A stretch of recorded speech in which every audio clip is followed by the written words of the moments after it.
Hello, guys. This is Dharmendra Panjwani, and we were doing financial statements of companies, and that is for class 12th. हम class 12th का ये subject accountancy का जिसमें हम पढ़ रहे थे financial statements of companies.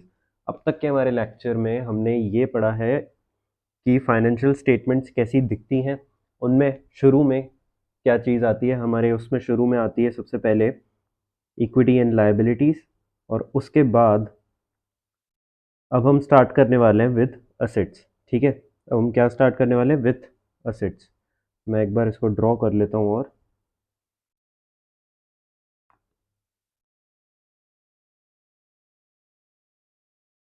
Upon next page से स्टार्ट करते हैं एसेट्स के बारे में लिखना।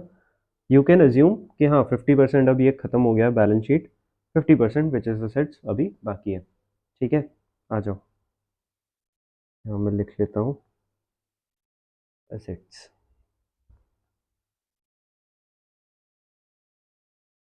ठीक है, इसमें पहला है non current assets.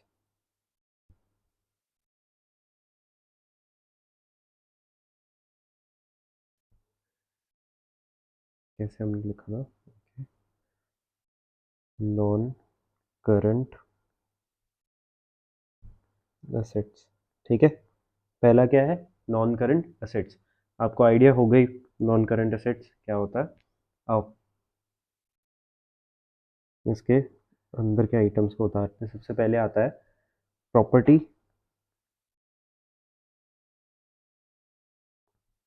Plant and equipment.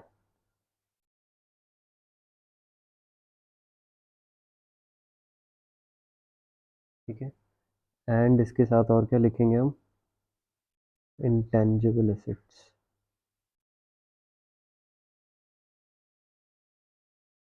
ठीक है, आपको नाम से ही पता चल रहा होगा, property plant and equipment and intangible assets. ठीक है, property plant equipment and intangible assets. अब इसके अंदर हम और एक सब हेडिंग स्टार्ट करेंगे। ठीक है, अब तक हमने किसी में भी और सब हेडिंग्स नहीं देखी है। सब हेडिंग्स क्या होता है, देखो ये है हेडिंग। ठीक है, इसमें ये आती है सब हेडिंग, सॉरी ये है हेडिंग, ये होता है टाइटल इसका। इसमें आता है ये सब हेडिंग, और ये क्या हो गया, सब हेडिंग। ठीक है, काम का नहीं है, बता रहा हूँ ऐसे ही। सबसे पहले हम इसमें लिखेंगे प्रॉपर्टी, प्लांट एंड इक्विपमेंट। ठीक है, सबसे पहली जो फर्स्ट सब हेडिंग है। सेकंड में हम लिखेंगे इंटेंजिबल एसेट्स, इंटेंजिबल एसेट्स। ठीक है, थर्ड में हम क्या लिखेंगे, capital work in progress, capital work in progress. और लास्ट हमारा क्या आता है, इंटेंजिबल एसेट्स अंडर डेवलपमेंट। ठीक है, इंटेंजिबल एसेट्स अंडर डेवलपमेंट।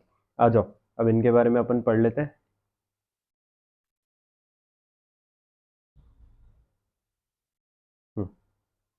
आ जाओ, क्या चालू कर रहे हैं हम चालू कर रहे हैं एसेट्स। ठीक है, एसेट्स हम चालू कर रहे हैं। एसेट्स में अब क्या चालू कर रहा है हमने, नॉन करंट एसेट्स। ठीक है, नॉन करंट एसेट्स को आप क्या मतलब किस तरीके से आप डिफाइन करोगे, ऐसे एसेट्स जो कि करंट नेचर के नहीं होते। करंट नेचर क्या होता है, विद इन ऑपरेटिंग साइकिल हो जाए जो। ठीक है, जो within operating cycle realise हो जाए।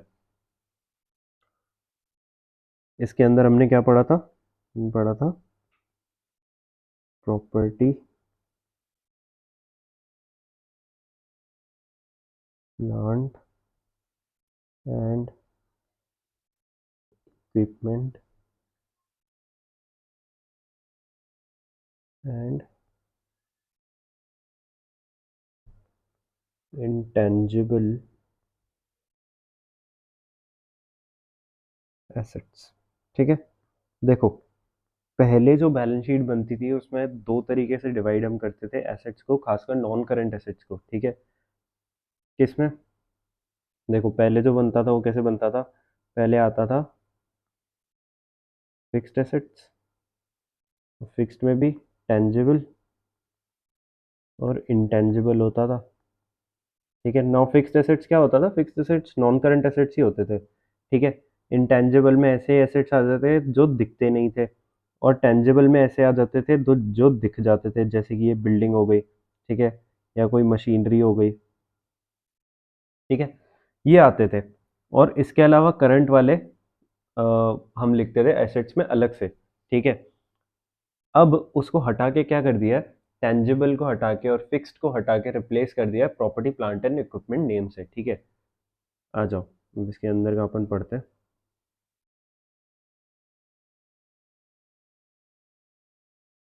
अच्छा, सबसे पहले इसके बारे में थोड़ा लिख लिख रहते हैं। देखो इसमें कौन कौन से एसेट्स आते हैं, ठीक है, इसमें कौन कौन से एसेट्स आते हैं, एसेट्स, मैं उससे लिखता हूँ, देखो assets which are held for continued use in the business, continued use in the business for the purpose of for the purpose of producing goods or service। ठीक है, and are not meant for,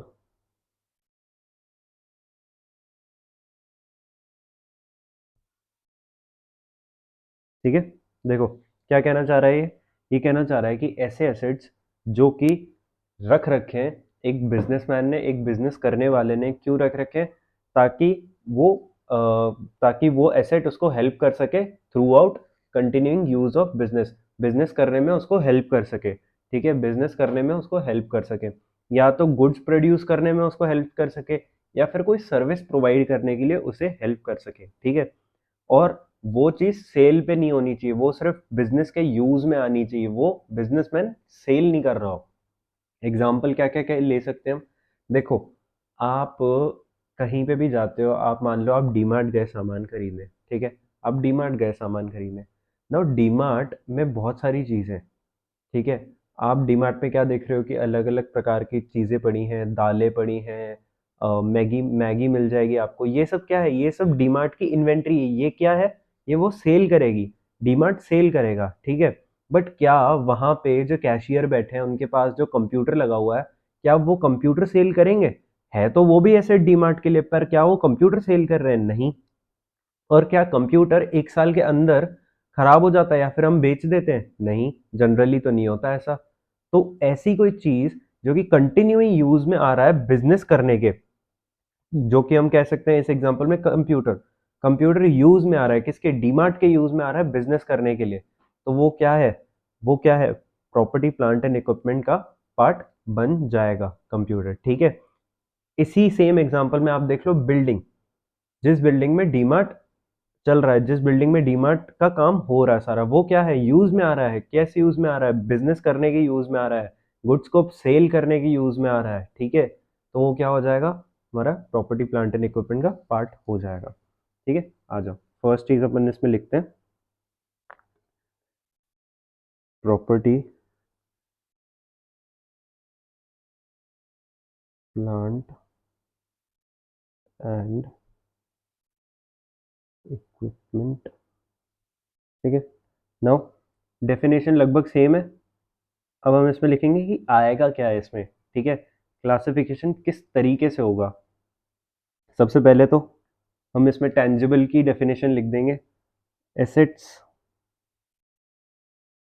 which can B physically seen and touched, ठीक है, seen and touched। आई बात समझ में? Assets which can be physically seen and touched. इसमें क्या क्या लिख सकते हैं हम, क्लासिफिकेशन, ठीक है, क्लासिफिकेशन कैन बी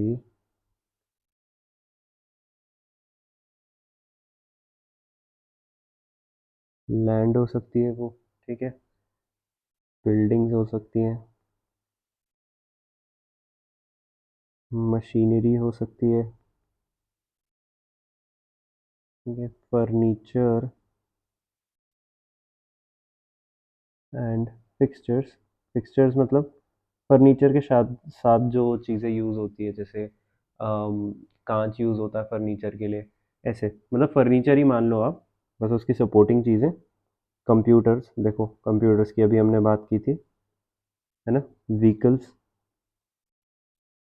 व्हीकल्स कैसे, अब मान लो डीमार्ट है, डीमार्ट को स्टॉक जमा करना है, ठीक है, तो डीमार्ट का आपने देखा होगा, डीमार्ट का जो सामान है कैसे आता है, ट्रक्स में भर के आता है, तो ट्रक किसके हैं, डीमार्ट के ही तो हैं, और वो किस काम आ रहे हैं, बिजनेस के काम आ रहे हैं। तो व्हीकल्स भी, या फिर ऑफिस इक्विपमेंट, ऑफिस के कोई इक्विपमेंट जो काम आ रहे हैं, जैसे कि स्कैनर, जैसे कि मशीन जिसमें आप क्रेडिट कार्ड वगैरह डाल के पेमेंट करते हो, ठीक है, या फिर अदर्स। आई बात समझ में?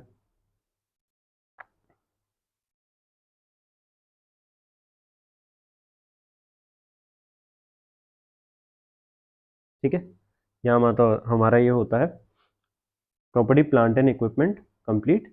नेक्स्ट हम पढ़ रहे हैं अब point number 2, intangible asset. Intangible assets, ठीक है। Now what is intangible assets? Simple, tangible क्या होता है, ऐसी चीज जो हम टच कर सकते हैं, फिजिकली सी सकते हैं। इनटेंजिबल एसेट क्या होगा, जिसका कोई फिजिकल सब्सटेंस या फिजिकल एग्जिस्टेंस नहीं है उसकी, बट उसको फील किया जा सकता है, ठीक है। आओ लिख लेते हैं, assets which do not have a physical existence, ठीक है, and thus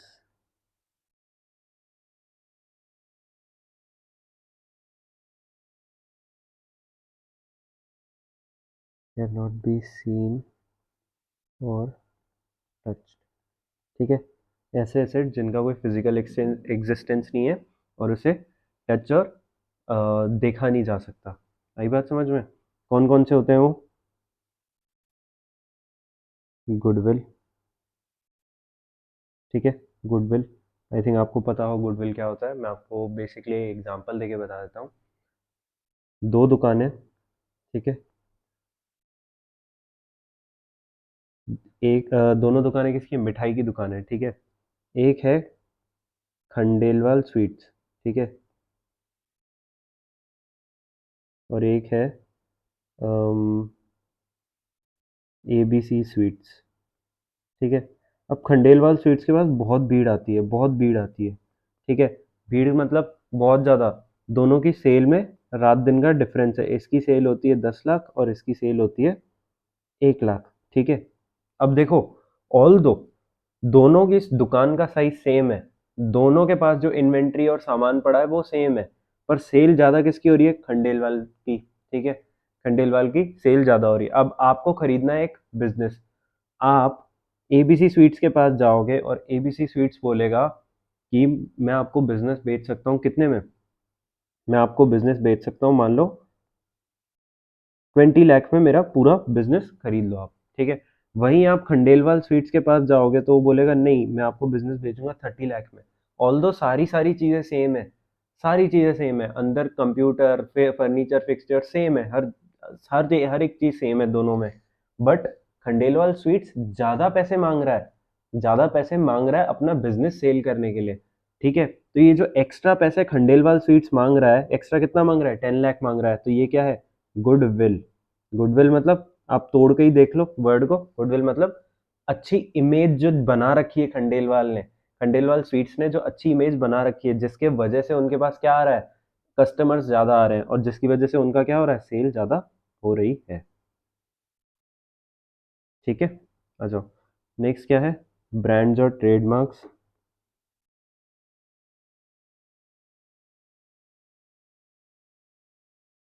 ठीक है, ब्रांड्स और ट्रेडमार्क्स क्या होता है, जैसे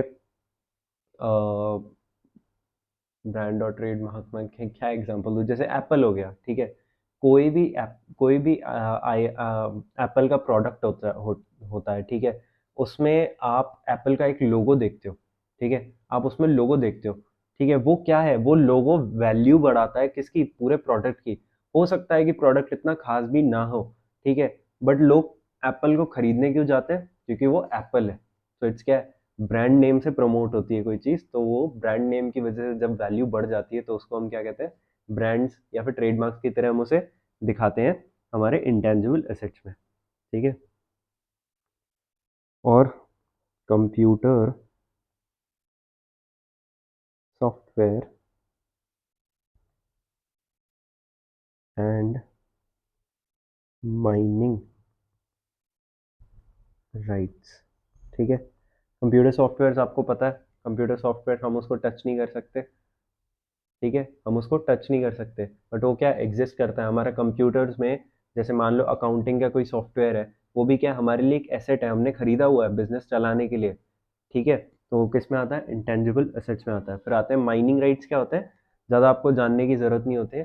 सरकार क्या करती है, कंपनीज को राइट देती है कि आप यहाँ पे माइन करो। ठीक है, माइन करने पे जो भी चीज़ मिलेगी, जो भी सेल होगा, उस पे क्या दोगे आप हमें, प्रॉफिट का पोर्शन एक दे दोगे। तो जो राइट है जिस कंपनी को मिल रहा है कि मैं माइन कर सकती हूँ, ठीक है, वो राइट क्या होता है, इंटेंजिबल एसेट होता है।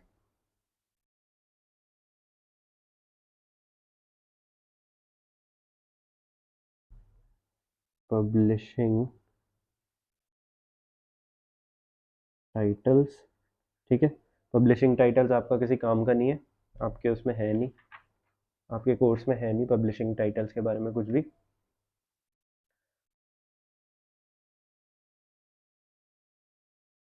कॉपीराइट्स, ना आपको पता है कॉपीराइट्स क्या होता है, कॉपीराइट ये होते हैं,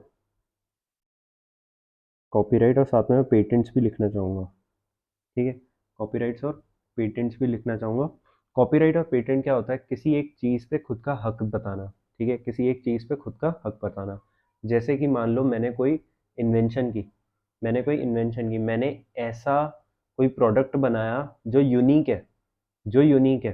ठीक है, मैंने ऐसा कोई प्रोडक्ट बनाया, तो मैंने क्या किया, उसका मैंने उसका वो करा लिया, पेटेंट करवा लिया। ठीक है, पेटेंट करवा लिया मतलब अब वो चीज़ मेरे बिना परमिशन के कोई भी यूज नहीं कर सकता, या कोई भी उसको प्रोड्यूस नहीं कर सकता मेरी परमिशन के बिना। क्यों, क्योंकि मैंने उसको डिस्कवर किया है, मैंने उसे बनाया है। ठीक है,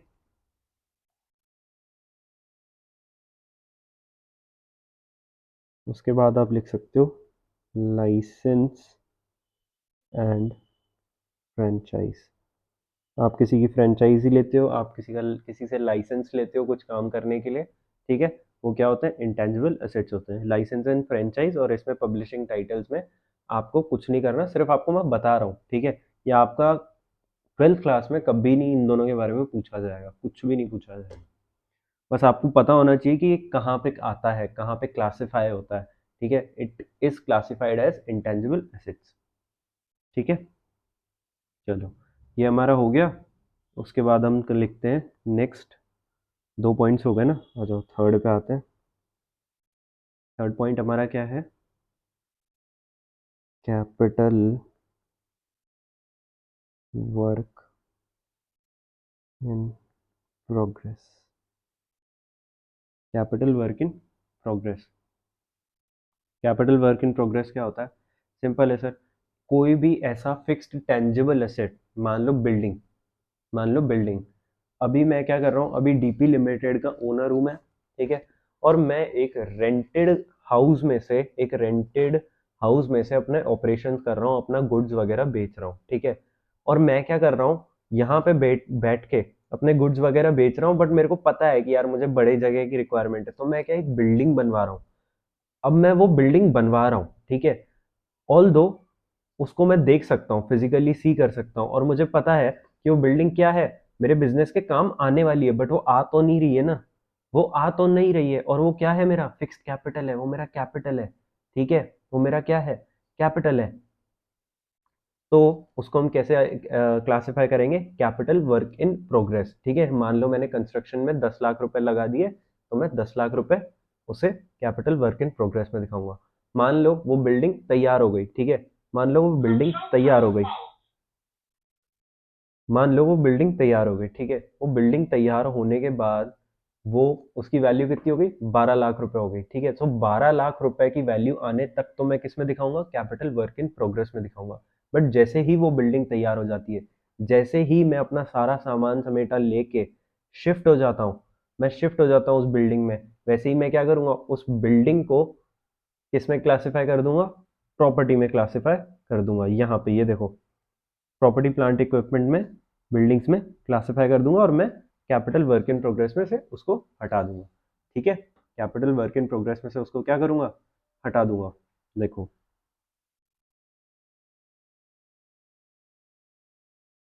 इट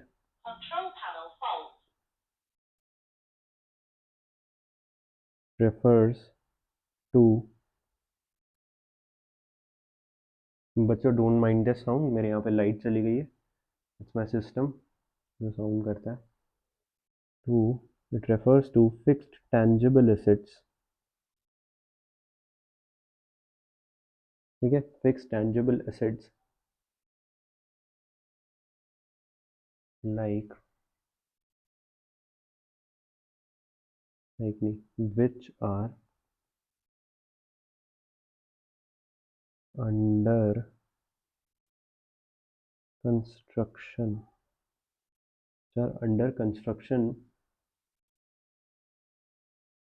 सच एज बिल्डिंग, ठीक है, या फिर कोई प्लांट एंड इक्विपमेंट आप बना रहे हो, कोई ऐसी मशीन बना रहे हो जो आपके बिजनेस में यूज होने वाली है, ठीक है।